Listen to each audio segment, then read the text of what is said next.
సామాన్యుడి జేబుకు తెలియకుండానే చిల్లు పడుతోంది. పర్సులో డబ్బు విలువ గాల్లో కలిసిపోతోంది. ఒకప్పుడు డాలర్ ముందు కాలర్ ఎగరేసిన మన కరెన్సీ ఇప్పుడు పాతాళం వైపు పరుగు తీస్తుంది. చూస్తుండగానే ఏకంగా 96 రూపాయలు పడిపోయి ఆల్ టైం కనిష్టాన్ని తాకింది. ఇప్పటికే ధరల మంటతో రగులుతున్న సామాన్యుడికి ఇది గోరు చుట్టుపై రోకల పోటు లాంటిదే. అసలు ఈ పతనానికి కారణం ఏంటి? అమెరికా ఆడుతున్న మైండ్ గేమ్లో మనం బలైపోతున్నామా? డాలర్ ముందు మన రూపాయి ఎందుకు మోకరిల్లుతోంది? దేశ ఆర్థిక వ్యవస్థ శాసిస్తూ మనల్ని భయపెడుతున్న రూపాయి వెనుకున్న సవాళ్ళేంటో ఇప్పుడు డీకోడ్ చేద్దాం.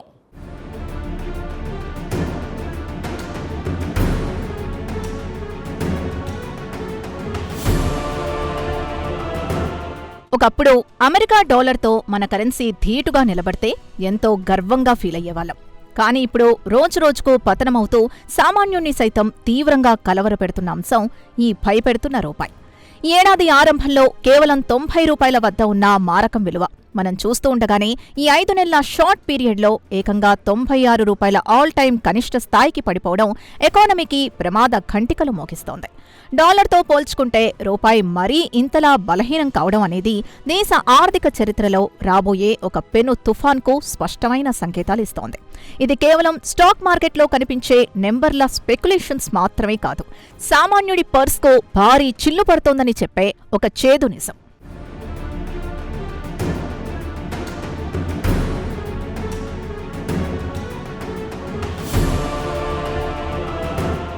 అసలు రూపాయి ఎందుకింత దారుణంగా పతనమవుతోంది అన్నది ఇప్పుడు ఫినాన్షియల్ సర్కిల్స్లో ప్రధాన చర్చ. ఒక రకంగా చెప్పాలంటే గ్లోబల్ మార్కెట్స్లో వస్తున్న మార్పులు, జియో పొలిటికల్ టెన్షన్స్ మన కరెన్సీ మీద తీవ్రమైన ఇంపాక్ట్ చూపుతున్నాయి. ముఖ్యంగా అమెరికా ఫెడరల్ రిజర్వ్ తీసుకుంటున్న వడ్డీ రేట్ల నిర్ణయాలు గ్లోబల్ ఇన్వెస్టర్లు సేఫ్ జోన్ కోసం డాలర్ వైపు పరుగులు తీయడం వంటి అంతర్జాతీయ పరిణామాలు మన రూపాయిని దెబ్బతీస్తున్నాయా అంటే అవుననే సమాధానం వస్తోంది. విదేశీ సంస్థాగత పెట్టుబడిదారులు మన మార్కెట్ల నుంచి ఫండ్స్ వెనక్కి తీసుకోవడం కూడా ఈ క్రైసిస్కు ఒక ప్రధాన కారణంగా ఆర్థిక నిపుణులు లోతుగా విశ్లేషిస్తున్నారు. ఇలాంటి గ్లోబల్ ఛాలెంజెస్ కరెన్సీ వాల్యూని పూర్తిగా శాసిస్తున్నాయి.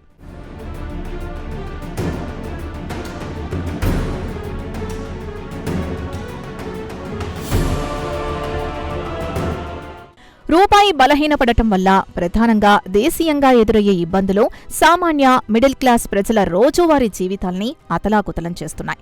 ఇంపోర్ట్స్కు మనం ఎక్కువగా డాలర్స్లోనే పేమెంట్స్ చేయాల్సి ఉండడంతో బయట నుంచొచ్చే ప్రతి వస్తువు రేటు అమాంతం పెరిగిపోతోంది. మూలిగే నక్క మీద తాటికాయ పడ్డట్టు ఇప్పటికే నిత్యావసరాల ధరలతో సతమతమవుతున్న సామాన్యుడి మీద ఈ రూపాయి పతనం డబుల్ బర్డెన్ మోపుతోంది. వంట నూనెల నుంచి మొదలుకొని అన్ని వస్తువుల ధరలు పెరిగాయి. దీనివల్ల ఫ్యామిలీ మంత్లీ బడ్జెట్ తలకిందులై సామాన్యుడి కొనుగోలు శక్తి దారుణంగా పడిపోతోంది. ఇది నేరుగా దేశ డొమెస్టిక్ కన్సంప్షన్ను దెబ్బతీసి ఆర్థిక చక్రాన్ని నెమ్మదించేలా చేసే ప్రమాదం ఉంది.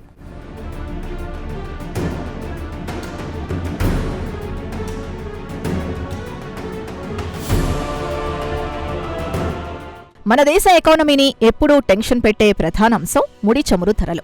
మన దేశానికి అవసరమైన క్రూడ్ ఆయిల్లో దాదాపు 80% పైగా విదేశాల నుంచే ఇంపోర్ట్ చేసుకుంటాం.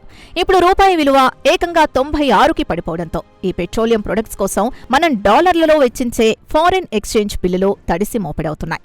దీనికి తోడు మన ఎక్స్పోర్ట్స్ కంటే ఇంపోర్ట్స్ ఎప్పుడూ ఎక్కువగానే ఉండటం వల్ల వాణిజ్య లోటు విపరీతంగా పెరిగిపోతోంది. ట్రేడ్ డెఫిసిట్ అనేది ఒక దేశ ఫైనాన్షియల్ హెల్త్కు ఏమాత్రం మంచిది కాదు.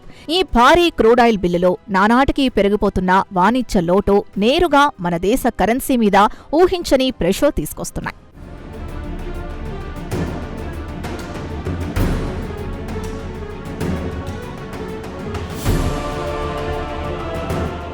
ఇక మరోవైపు ద్రవ్యోల్బణం అంటే ఇన్ఫ్లేషన్ రూపాయిని ఇంకా ఇబ్బంది పెడుతున్నాయా అన్నది ప్రస్తుతం మార్కెట్ వర్గాల్లో పెద్ద చర్చనీయాంశం. అవును, రూపాయి పతనం నేరుగా దిగుమతి చేసుకున్న వస్తువుల ద్రవ్యోల్బణానికి దారితీస్తోంది.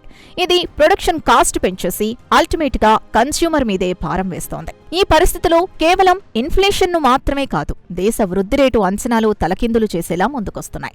రిజర్వ్ బ్యాంక్ వేసుకున్న గ్రోత్ టార్గెట్స్ ని చేరుకోవడం ఇలాంటి ప్రతికూల వాతావరణంలో చాలా కష్టంగా మారుతుందని పలువురు ఎకనామిస్టులు విశ్లేషిస్తున్నారు.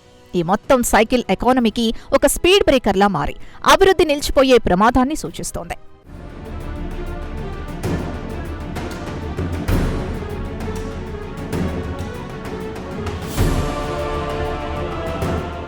చూసారుగా, కేవలం ఇంపోర్ట్స్ మాత్రమే కాదు, దేశ వృద్ధి రేటుకే రూపాయి పతనం ఎలా స్పీడ్ బ్రేకర్లా మారిపోయిందో. అయితే డాలర్ పెరిగితే మన ఐటీ కంపెనీలకు లాభమే కదా అని కొందరు అంటూ ఉంటారు. కానీ ఇక్కడే ఒక అతిపెద్ద ట్విస్ట్ ఉంది. ఆ లాభాల వెనుక దాగున్న చేదునిజం ఏంటి? భవిష్యత్తులో మన ముందున్న ఆ బ్రహ్మాండమైన సవాళ్ళేంటి? అసలు ఈ సంక్షోభం నుంచి గట్టెక్కే దారి లేదా? ఓసారి చూద్దాం.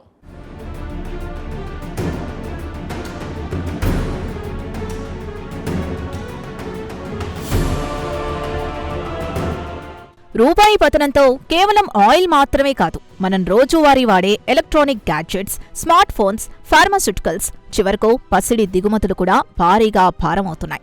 మన డొమెస్టిక్ ఇండస్ట్రీస్కు అవసరమైన ముడి సరుకులు విదేశాల నుంచి తేవాలంటే కంపెనీల ఫినాన్షియల్ ప్లానింగ్ పూర్తిగా దెబ్బతింటోంది. కాస్ట్ ఆఫ్ ప్రొడక్షన్ పెరగడం వల్ల కంపెనీల మార్జిన్లు తగ్గిపోయి కార్పొరేట్ సెక్టార్ సైతం గడ్డు పరిస్థితుల్ని ఎదుర్కొంటోంది. ఇంపోర్ట్ బర్డెన్ అనేది ఒక చైన్ రియాక్షన్ లాగా మ్యానుఫ్యాక్చరింగ్ సెక్టార్ని కుంగదీస్తూ ఉండడం మన ముందున్న అతిపెద్ద వాస్తవం. ఇది దీర్ఘకాలంలో మన ఇండస్ట్రియల్ గ్రోత్ని తీవ్రంగా ఎఫెక్ట్ చేస్తుంది అనడంలో ఎలాంటి సందేహం లేదు.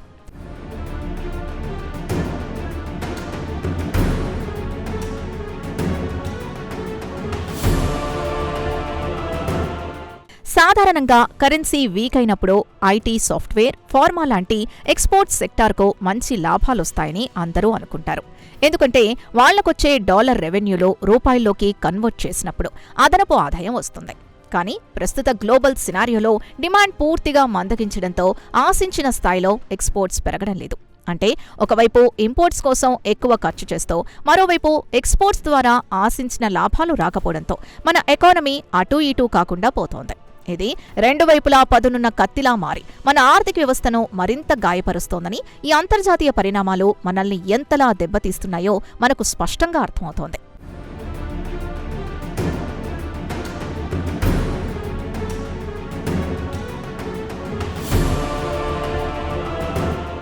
ఈ అనూహ్యమైన పతనం ఇలాగే కొనసాగితే రానున్న రోజుల్లో సామాన్యుడికే కాకుండా ప్రభుత్వానికి కూడా ఎలాంటి సవాళ్లు ఎదురవుతాయి అన్నది ఇప్పుడు $1 బిలియన్ ప్రశ్న.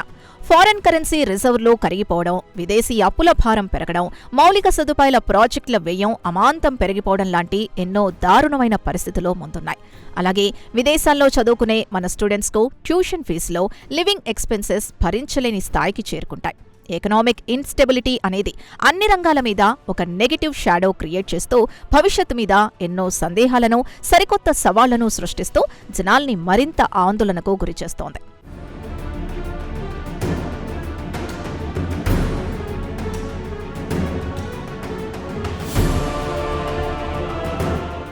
మరి ఈ భయానక సమస్య నుంచి బయటపడటానికి కేంద్రం ఏం చేయాలి?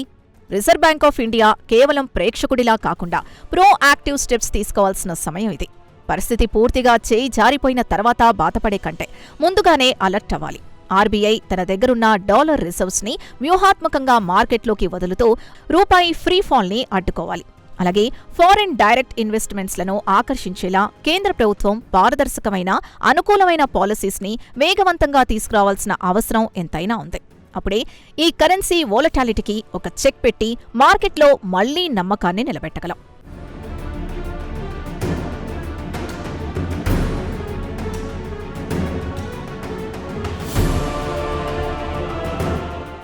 వీటికి తోడు లాంగ్ టర్మ్ సొల్యూషన్స్ పైన కూడా గవర్నమెంట్ సీరియస్గా ఫోకస్ పెట్టాలి. మేక్ ఇన్ ఇండియా లాంటి పథకాల్ని మరింత స్ట్రాంగ్గా ఇంప్లిమెంట్ చేసి లోకల్ మ్యానుఫ్యాక్చరింగ్ను పెంచితే కానీ ఇంపోర్ట్ మీద మనం ఆధారపడే తనం తగ్గదు. ఇతర దేశాలతో లోకల్ కరెన్సీలోనే వ్యాపారం చేసేలా బైలటోరల్ అగ్రిమెంట్స్ పెంచుకోవాలి.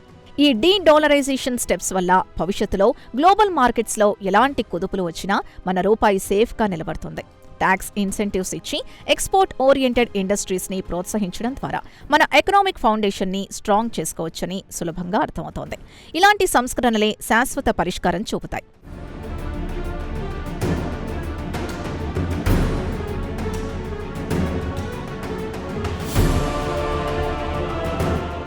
చివరగా రూపాయి పతనం అనేది ఒక సింగిల్ ఈవెంట్ కాదు.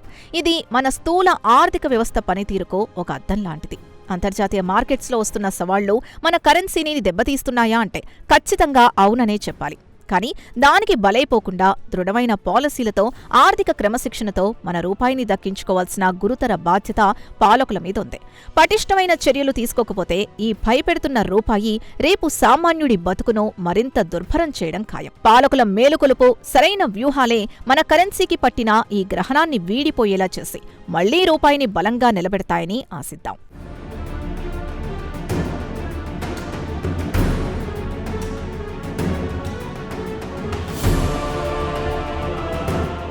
అదండి రూపాయి పతనం అంటే. కేవలం వార్తల్లో వినిపించే నంబర్ గేమ్ కాదు, అది ప్రతి ఒక్కరి బతుకును శాసించే ఆర్థిక సునామీ. ప్రపంచ మార్కెట్ల చదరంగంలో మన కరెన్సీ పావుల మారకముందే పాలకులు కళ్ళు తెరవాలి. తాత్కాలిక మందులు వేసి చేతులు దులిపేసుకుంటే రేపు మన ఆర్థిక పునాదులే కదిలిపోతాయి. స్వదేశీ ఉత్పత్తి పెరగనంత వరకు డాలర్ దబాయింపు ముందు మనం తలవంచక తప్పదు. రూపాయి బతికితేనే సామాన్యుడి బతుకుతుంది. ఇది ప్రభుత్వాలు ఖచ్చితంగా గుర్తించాల్సిన నగ్న సత్యం.